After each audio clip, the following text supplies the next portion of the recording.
Bienvenue à Brest. Cette semaine, un dîner presque parfait vous propose une escale gourmande en Finistère, au bord de l'océan Atlantique.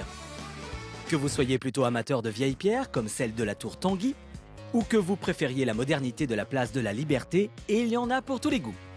Et le goût, justement, est à l'honneur tout au long de la semaine, puisque Magali, Andrea, Alain, Anthony et Cécile s'invitent tour à dîner et notent sur 10 leurs soirées respectives. 3 critères seront pris en compte. La décoration de table. Je découvre plein de bijoux, des pierres semi-précieuses, des pierres précieuses. L'ambiance et évidemment la cuisine. C'était énorme, le dessert, je pouvais pas le finir. Le but, découvrir lequel d'entre eux mérite le titre de meilleur hôte de la semaine et la somme de 1000 €. Lundi, notre semaine brestoise a commencé en fanfare avec l'imprévisible Magali. Chacun aura le droit à une coupe comme ça, je sais pas si ça vous convient. Qu'est-ce que c'est que ce truc? Un dîner haut en couleur où notre pétillante hôtesse a tout fait pour détendre ses invités. On m'appelait Irma quand j'étais plus jeune. Magali a obtenu la moyenne de 6 sur 10. Mardi, nos Bretons ont embarqué pour l'île de Pâques au beau milieu du Pacifique Sud. Et c'est Andrea qui les y a guidés. C'est pas mon truc. Dépaysement garanti grâce notamment aux ingrédients exotiques qui parfument la cuisine polynésienne. C'est vrai que ça annonçait quand même une jolie traversée. Andrea a obtenu la moyenne de 6,7 sur 10. Hier, nos convives sont repartis en mer, mais cette fois à bord d'un bateau pirate. Le trésor de Plougastel tout de suite. Ancien marin de profession, le capitaine Alain a su éviter les mutineries en menant son équipage à l'abordage de plats parfumés et colorés. Là, on sentait les saveurs. Alain a obtenu la moyenne de 6,8 sur 10. Demain, l'image sera à l'honneur chez Cécile qui tirera le portrait de ses invités pour leur dernière soirée. Ah, t'es pas si sérieux que ça. Passionnée de photos, notre hôtesse compte bien initier ses convives au scrapbooking tout au long de son repas, à ses risques et périls. C'était tellement beau que j'avais pas envie d'aller manger. Et ce soir, changement de décor et d'ambiance, bienvenue dans le showroom chic et glamour d'Anthony. Oh, c'est beau. Alors là, franchement, c'était à tomber. Au menu, un défilé gourmand où les plats se feront pourtant parfois voler la vedette. Alors, découvrons tout de suite le maître de cérémonie du jour, Anthony, 27 ans, directeur d'un magasin de prêt-à-porter et passionné de cuisine, bien entendu. J'aime les bonnes choses, j'aime les bonnes tables et j'essaie de m'améliorer, perfectionner pour devenir bon, voire très bon. Et pour devenir bon, voire très bon, le jeune homme a une alliée de taille, sa petite amie Solène. En fait, ton beurre là te fait redescendre un peu la température. Bah voilà, du coup le temps qu'ils font, etc. Toi ça sera C'est bon. une technique, toi. Hein. T'as vu ça un peu hein? C'est qu'il est chef. T'as été candidate avant moi. Solène a déjà participé à l'émission. En plus, elle a gagné. Donc, je ne peux que lui demander des conseils parce que c'est pas facile de pouvoir allier la cuisine, la décoration et la mise de l'ambiance. En tout cas, concernant la cuisine, Anthony est sans doute aussi calé que sa chair est tendre. On lui met affiché un peu au frigo. Voilà, juste 3 quarts d'heure, 1 heure au frigo, voilà, histoire que il y a un petit choc thermique qui se crée en fait pendant la cuisson. Moi, je suis plus salée et Anto s'occupe du sucré. À la base, je suis plus sucré, donc on est très complémentaires en fait sur la cuisine. Mais en même temps, on va goûter ce que fait l'autre et donner des conseils. L'un et l'autre, ouais. On adore ça, ouais. Et on est très pointilleux et Exigeant, du coup. Exigeant envers sa compagne, Anthony l'est aussi beaucoup envers lui-même. Ouais, il est très très beau. C'est un challenge personnel et voilà, l'envie aussi de faire découvrir aux autres ce que je suis capable de faire. Mon objectif aujourd'hui en cuisine, c'est vraiment d'être le plus parfait possible. C'est Les maniaques. ouais, c'est très exigeant en fait avec ce que je fais. J'ai tendance à perdre un peu de temps du coup parce que je prends trop mon temps pour bien faire les choses, mais finalement le résultat il est quand même bon parfois. Hein? Non, il est très bon, mais c'est vrai que tu Je prends du temps. Ouais. prends beaucoup de temps. Ouais. C'est ce qui peut me faire défaut probablement. Ouais, ce soir. Ouais. Alors, espérons qu'aujourd'hui, notre hôte arrive à réaliser son dîner en temps et en heure. Beau travail d'équipe, mon cœur. Très bien. Bisous chocolatés. Et allons voir si ses convives sont déjà alléchés à la lecture de son menu. Tiens, le menu a une forme originale en termes de présentation. Ah, c'est sympa. C'est présenter dans une bobine de fil. Je pense que c'est autour de la mode, évidemment. Tout de suite, on pense à la haute couture. Effectivement, on est dans un défilé de mode. Je suis directeur d'un magasin de prêt-à-porter et j'ai souhaité en fait décliner le monde du magasin autour de cette soirée sous différentes coutures, différents aspects. Apéritif. Ah, c'est rigolo ça. Lancement du défilé aux multiples saveurs. Des choses assez classe, comme le foie gras. Des Saint-Jacques. Peut-être des saveurs qu'on n'a pas l'habitude de marier ensemble. Quelque chose avec sûrement des bulles. Des poissons. C'est une suite d'amuse-bouche. Donc il y a un macaron de champignons, c'est le macaron qui est revisité. Ensuite on a une madeleine au pesto vert et pignon de pain, une soupe de melon. Et on va terminer par un millefeuille de betterave et de chèvre. En entrée, tendance corail et chapeau croquant. On va manger des Saint-Jacques probablement. Peut-être des Saint-Jacques. Là, je pense au corail de crabe. Pas le corail du crabe. Le corail de la Saint-Jacques, vraiment. Des Saint-Jacques poêlés. Et chapeau croquant, c'est peut-être une tuile croquante. Des tuiles de parmesan, peut-être, ou... Des concombres, du chou-fleur. On va être dans ces légumes-là probablement. En fait, corail, c'est tout simplement la couleur qui va se dégager du tartare de saumon que je vais réaliser. C'est un tartare aux 2 saumons, saumon fumé et saumon frais, qui sera surmonté d'une tuile de parmesan, donc le chapeau croquant. Plat, robe rose et transparence nacrée. Alors robe rose, là c'est un petit peu inquiétant. Il y a sûrement l'utilisation de fleurs probablement. Donc, robe rose, tout de suite, j'ai pensé les crevettes. Saumon peut-être. Une sauce à base des rosés. Ou alors pourquoi pas des ormeaux avec la coque nacrée. Je sais qu'on peut trouver des perles au goût de la mer. Tout me fait penser au Saint-Jacques en fait. En fait, je réalise un risotto. Donc c'est pour ça le côté nacré du riz, un peu saisi, etc. Et en fait, le rose, c'est tout simplement des crevettes que je vais travailler dans ce risotto. Dessert, la gariguette, vedette du final. Donc encore de la gariguette. Bah là, on parle des fraises. C'est encore des fraises de Plougastel. J'adore la fraise, donc je peux en manger tous les jours. Ça ne sera pas la fraise tout simplement posée sur une assiette avec du sucre. Peut-être de la chantilly autour, quelque chose de blanc. Montagne de fraises qui représente une femme. En fait, toute la fraise que je vais préparer sera présentée dans une sphère de meringue. Donc on va avoir un croquant sucré de la meringue avec à l'intérieur une brunoise de fraises, un sorbet de fraises et une petite chantilly donc pour terminer le tout. Oh, mais là, on aura un petit défilé de mode. J'adore les défilés de mode, moi. Ce menu me donne l'impression de quelque chose qui va être très fin, très classe. On va voir justement s'il y a tout ce raffinement que j'attends dans ce menu. Si c'est vraiment en soirée mode, je sais pas si je serais trop à l'aise. Relax Andrea, la soirée mode d'Anthony ne se déroulera pas sur un grand podium, mais dans un sympathique appartement. Hello, bienvenue à la maison. Allez-y, rentrez, je vais vous faire rapidement visiter. Super. Alors voilà mon petit chez moi avec directement la cuisine en fait. C'est l'endroit où je passe le clair de mon temps quand je travaille pas, c'est la pièce maîtresse de la maison. Une cuisine spacieuse, très moderne et ultra propre. Je suis sur un genre de cuisine où il faut que tout soit carré, très droit, très propre. Je suis un peu un dingue du plan de travail bien propre, donc toi t'as toujours la petite... la petite trace à enlever, là. Hop, voilà, c'est fait. Ah oui, quand même. Sa petite amie Solène a bien fait de nous prévenir. Anthony est complètement maniaque. Jusque dans le frigo, c'est très très carré. Voyons voir.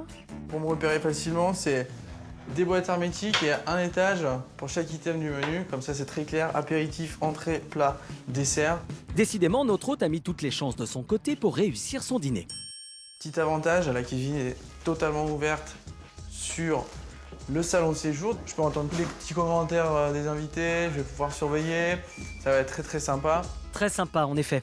J'ai un œil dans le plat, une oreille dans le salon. Et les fesses sur le canapé. Le canapé, pièce maîtresse de la maison, c'est un canapé qui a été choisi pour sa très large profondeur d'assise. C'est juste une tuerie. Si on se met dedans, on ne se relève pas, donc on va éviter de s'asseoir et on va continuer la visite. D'accord, allons voir ces étranges tableaux. Je suis pas tout seul, j'ai Solène? ma petite femme, mais aussi des animaux de compagnie. Des animaux de compagnie? Mais c'est salissant, ça. L'avantage des poissons, ils font pas de bruit, ils sont sages, très autonomes. Voilà, moi ça me va parfaitement. Oui, enfin, les poissons ne sont pas les seuls occupants de cet appartement. Alors ici, c'est ma chambre, avec quelques invités mystères.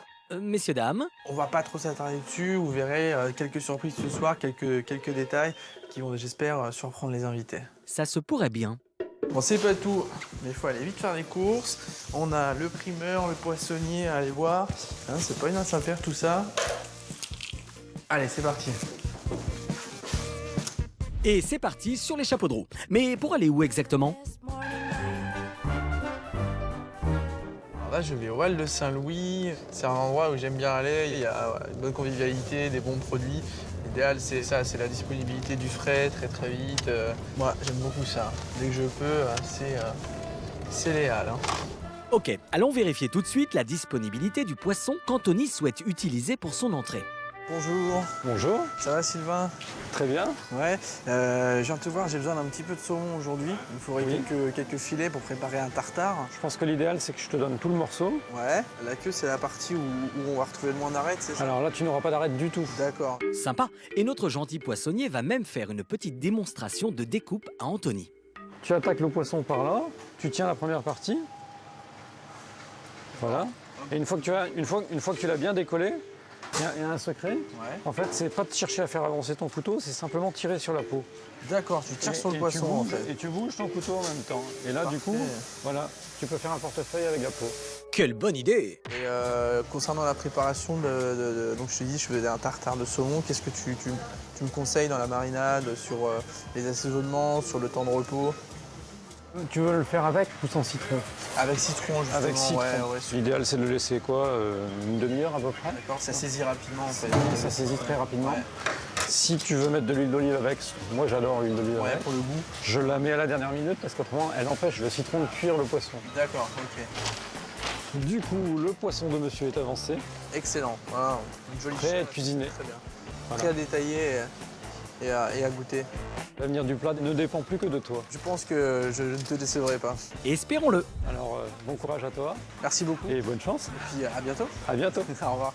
Direction maintenant le primeur. Salut Gérard, Salut Anthony, comment ça va? comment vas-tu?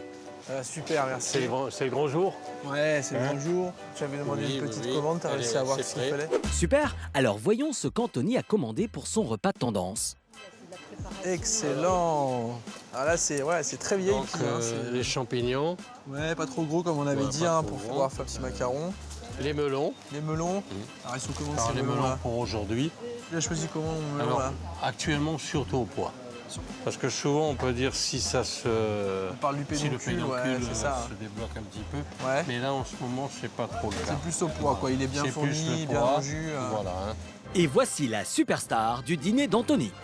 Le fleuron breton de la fraise. Ah, voilà, le temps, le Je fruit t'ai tant trouvé de attendu. la gariguette. D'accord. Hein. Ouais, ils sont très Voilà. bons ces gariguettes là. Je vais en goûter une, tiens, pour le coup. Puis elle est relativement uniforme. Elle est bien, elle est très belle. En plus, elle est bonne. Petite pointe acidulée. Très bien. Maintenant, il n'y a plus qu'à aller préparer tout ça. Merci beaucoup et bonne journée. Bonne journée. Allez, salut. Et pendant qu'Anthony repart avec son panier bien garni, allons voir si ses futurs convives ont deviné qui les reçoit ce soir. Pour Cécile, qui sera la dernière hôtesse de la semaine, c'est évident. Mais pour les autres, Qui pourrait organiser ce genre de repas avec une ambiance défilée? C'est quelqu'un qui est très bien habillé, qui est toujours sur son 31. C'est le beau gosse qui s'habille toujours très bien, qui fait très attention dans les moindres détails. C'est quelqu'un qui est très carré et il va sans doute mettre la barre très haute. J'imagine qu'il doit avoir un niveau important en cuisine et que ça doit être même probablement sa passion. Pour moi, ça ne fait aucun doute, c'est Anthony. Anthony, j'ai l'impression que c'est toi qui vas me recevoir ce soir. Hein. C'est clair, on va chez toi, Anthony. Quand on te voit, on peut pas te rater. Là. bravo, c'est un sans faute. D'ailleurs, retrouvons notre fashion victime chez elle, prête à attaquer la préparation de son dîner. Là, il est déjà 14h30 passé. Il est temps de s'y mettre. On va récupérer les outils indispensables, notamment le petit tablier, très important. Et oui, surtout pour notre accro à la propreté. Et on va commencer notre préparation par le dessert. Le dessert intitulé La gariguette vedette du final, autrement dit une coque de meringue aux fraises. Et pour ce dessert, Anthony va utiliser 2 œufs, 170 g de sucre semoule, 50 g de sucre glace, 750 g de fraises gariguettes, 10 centilitres d'eau et le jus d'un citron. Notre jeune cuisinier va commencer par préparer sa coque de meringue. Pour la meringue, il va me falloir 2 petits œufs. 2 petits œufs, voire un œuf et demi. L'idéal dans la recette, c'est de pouvoir avoir 50 g de blanc d'œuf. Sauf que la moyenne d'un blanc, c'est 30 g, donc on va mettre un peu moins de 2 blancs d'œufs. Hop, l'opération toujours délicate, parce que si on a un peu de jaune qui tombe dedans, Oui, ça peut empêcher la meringue de bien monter. d'accord. Ensuite, J'ai juste préparé mes proportions de sucre pour être tranquille, parce qu'au moment où on monte les blancs, il faut vite incorporer le sucre. Donc 50 g de sucre semoule.